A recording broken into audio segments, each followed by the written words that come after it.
Okay, so this is the Gemara. We're in Avodah Zarah, Daf 47.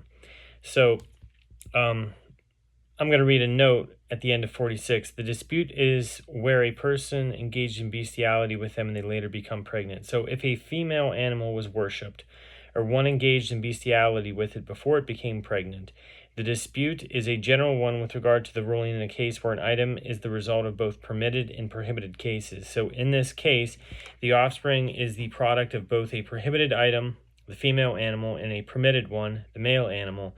In a case where the female animal was already pregnant at the time of the worship or the act of bestiality, all agree that birth will not cause the fetus, which became forbidden while inside its mother, to become permitted. Okay, so now we start 47. It says, but if they became pregnant and later a person engaged in bestiality with them, all agree that the offspring are forbidden because the offspring were involved in the act of bestiality, albeit in their fetal state. And here too, the case of the wheat is similar to the case where they became pregnant and later a person engaged in bestiality with them because the flour was also worshipped, albeit in the form of a stalk of wheat. So those who say that Mar Zutra himself quoted Rav Nachman's statement, the dispute is with regard to a case where it became prohibited to use the animals as offerings because a person engaged in bestiality with them and later they became pregnant.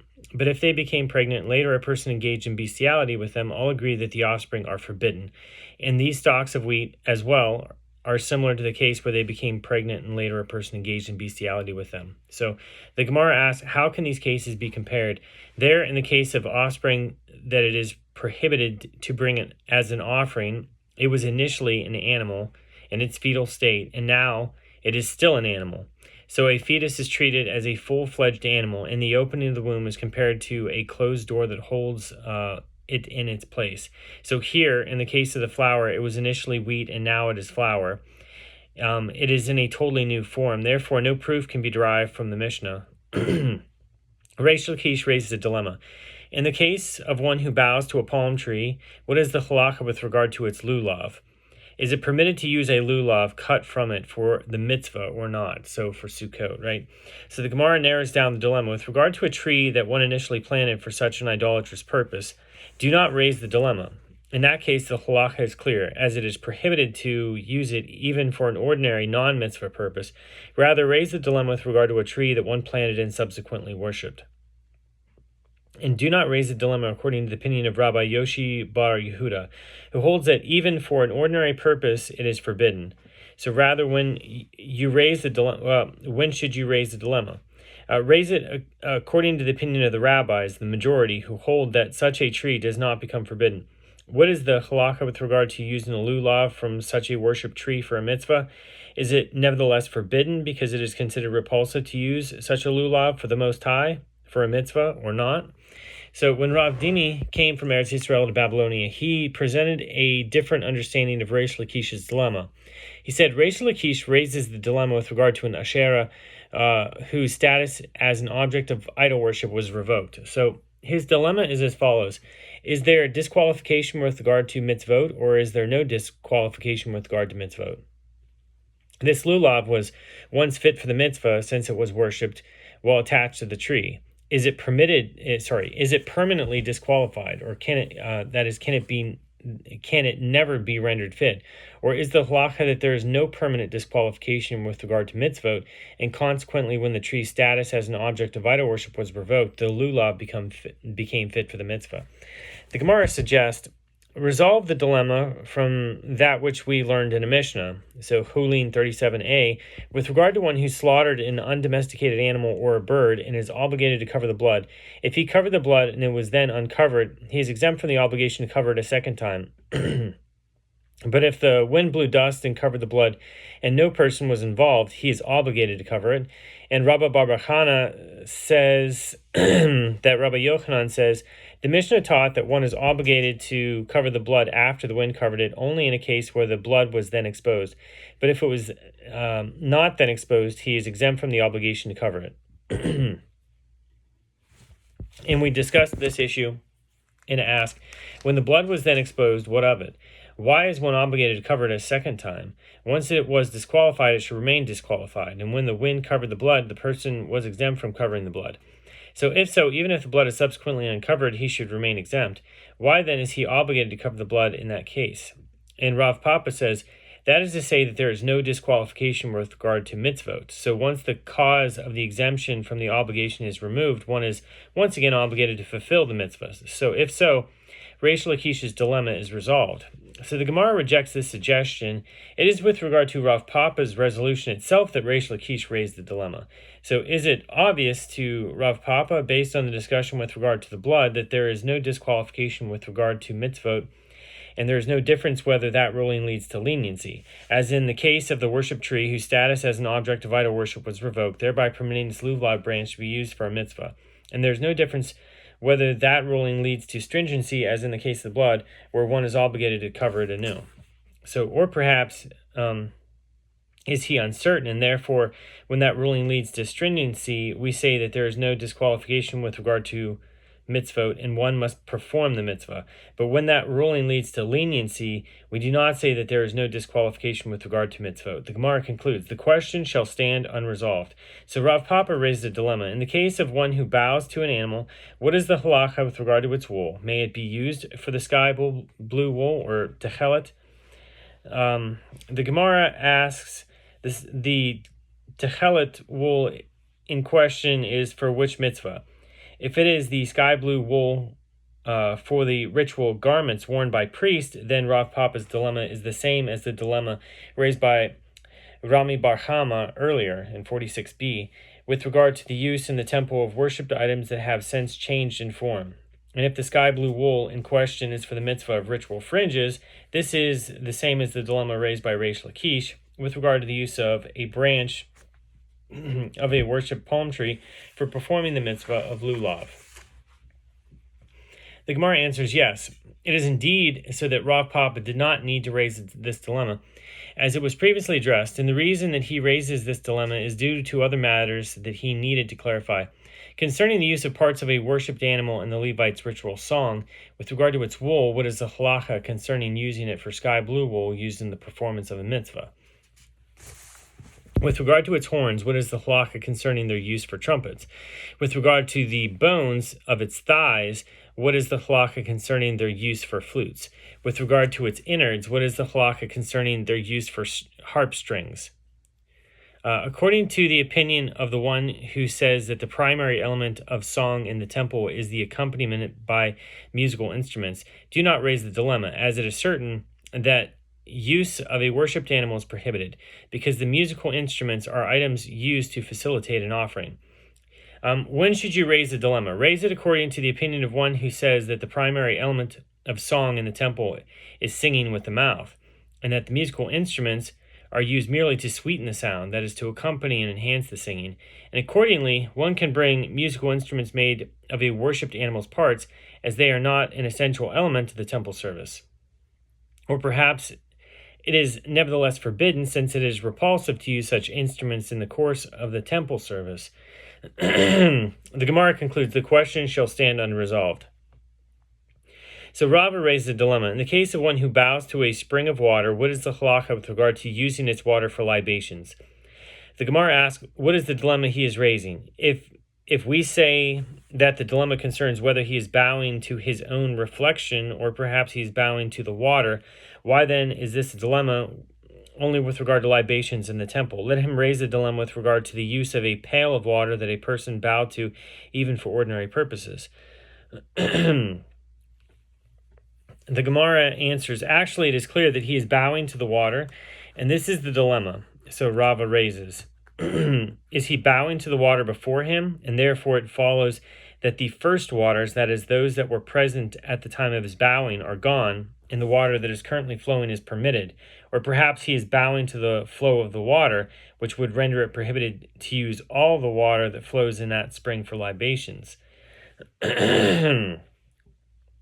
The Gemara asks, and is the water actually rendered forbidden by his worship? But doesn't Rabbi Yochanan say in the name of Rabbi Shimon ben Yehotzadok, water that belongs to the public cannot become forbidden? So the Gemara answers, no, the dilemma is not with regard to a public spring. Rather, it is necessary with regard to a spring that flows from the ground in one specific location that is privately owned. So in the case of one whose house was adjacent to a house of idol worship, and the dividing wall fell. It is prohibited to rebuild it. What should he do? He should withdraw into his own property 4 cubits and build the wall there. In Talmudic times, external walls to homes were often built in 2 parts, with a functional space between them. If the space between the 2 parts of the wall belonged to him and to the house of idol worship, the area is treated as half and half with regard to withdrawing into his property, and before rebuilding the wall, he may build the wall 4 cubits from the middle of that space. The stones of the fallen wall, its wood and its dust, transmit impurity like a creeping animal. That is, one who touches them becomes impure, like one who touches a creeping animal. As it is stated, and you shall not bring an abomination to your house and be accursed like it. You shall detest it, and you shall abhor it, for it is a prescribed item. Deuteronomy 7:26. The term shaketz is used in a different form, sheketz, with regard to creeping animals. So Rabbi Akiva says those items transmit impurity like a menstruating woman, as it is stated, quote, you will put them far away as a menstruating woman, you shall say to it, go away. Isaiah 30:22. Just as a menstruating woman transmits impurity by carrying, as one who moves a menstruating woman even without touching her becomes impure, so too objects of idol worship transmit impurity by carrying. The Gemara says, the Mishnah teaches that one must rebuild his wall at a distance from the house of idol worship. So the Gemara asks, but how may one do so? Isn't he creating more space for the house of idol worship? So Rav Hanina of Sora said, this is not a problem, as he converts the empty space into a bathroom. So since the Mishnah teaches that no wall may be built in that space, the bathroom is apparently not enclosed. So the Gemara asks, but doesn't a bathroom need to be in a place of modesty? The Gemara answers, this is not a problem, as he converts it into a bathroom for nighttime when no one can see him. The Gemara asks, but didn't the master say in a Braita, who is a modest person? One who defecates at night in the same place that he defecates during the day. So in a place where no one can see him. So although he interpreted the Braita as referring not to location but to conduct, teaching that one must conduct himself at night in the same manner, and with the same degree of modesty as he does during the day with regard to moving his clothing when defecating. So nevertheless, it can be inferred from here that even at night one is required to observe the dictates of modesty. So the Gemara answers this is not a problem, as he converts it into a bathroom for children who are not required to observe the same level of modesty. So the Gemara suggests a different answer to the problem of enlarging the space for used for idolatry. Alternatively, one can answer that he fences in the 4-cubit space with thorns and shrubs, thereby preventing its use. So the Mishnah says, with regard to idol worship, there are 3 types of houses, each with its own halachot. So a house that one built initially for the purpose of idol worship is forbidden. It is prohibited to derive benefit from such a house. If one plastered a house or cemented it for the purpose of idol worship, and he thereby added a layer of walls of the house, one removes that which he added, and the rest of the house is permitted. If one brought an object of idol worship into a house temporarily and then removed it, the house is then permitted. So the Gemara now says, Rav says, one who bows to a house has rendered it forbidden. The Gemara infers, evidently Rav holds that an item that was detached and that one subsequently attached is considered as if it were still detached. So consequently, a house which is attached to the ground, but was built with materials that were detached from the ground, can become forbidden through worship. The Gemara asks, but didn't we learn in the Mishnah that if the house was initially built for the purpose of idol worship, it is forbidden? This indicates that the house becomes forbidden only when it is initially constructed for idolatrous purposes. The Gemara answers that there are 2 cases where the house is rendered forbidden. If one built it for purposes of idol worship, even if he did not bow to it, or if he bowed to it, even if he did not build it for purposes of idol worship, it is forbidden in either case. The Gemara asks, if so, why does the Mishnah list only these 3 types of houses when there are really 4? So the Gemara answers, since with regard to the revocation of their idolatrous status, there's no difference between a house that one built for idolatrous purposes and a house that one bowed down to, the Mishnah considers them as one. So back to the Mishnah.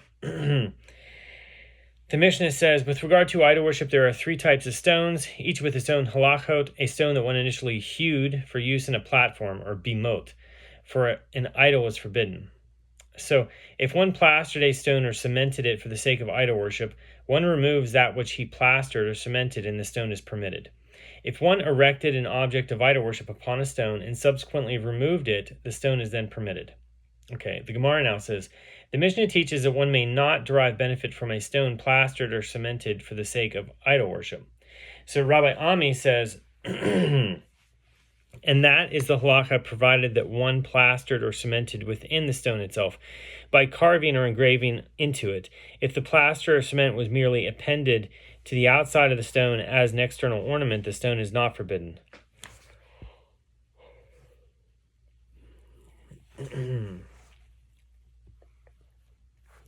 The Gemara asks, but didn't we learn in the Mishnah the halacha with regard to stones immediately following the halacha with regard to a house utilized for idol worship? This indicates that the halacha of a stone is similar to the halacha of a house, and in the case of a house that was rendered forbidden when it was plastered or cemented for idol worship, that plastering was not done within the house itself, but on the exterior of its walls, and even so it is rendered forbidden. So accordingly, even external plastering should render the stone forbidden. So the Gemara answers, in the case of a house, it can also be explained that the plaster or cement was added to the house itself, as there is space in between the bricks that can be filled in. Okay, so the Gemara answers, Rabbi Ami was not explaining at what point a stone plastered for idolatry becomes forbidden. Rather, when Rabbi Ami's statement was stated, it was stated with regard to revocation of the stone's idolatrous status, and he taught that even if one plastered or cemented within the stone itself, when one removes that which was added, it is permitted. Okay. The Gemara explains, Rabbi Ami's ruling, lest you say that since one plastered or cemented within the stones itself, it is equivalent to the stone that one initially hewed for idol worship, and therefore the entire stone is forbidden. Rabbi Ami teaches that the stone can become permitted by the removal of the additional layer of plaster. And that is the end of dot 47.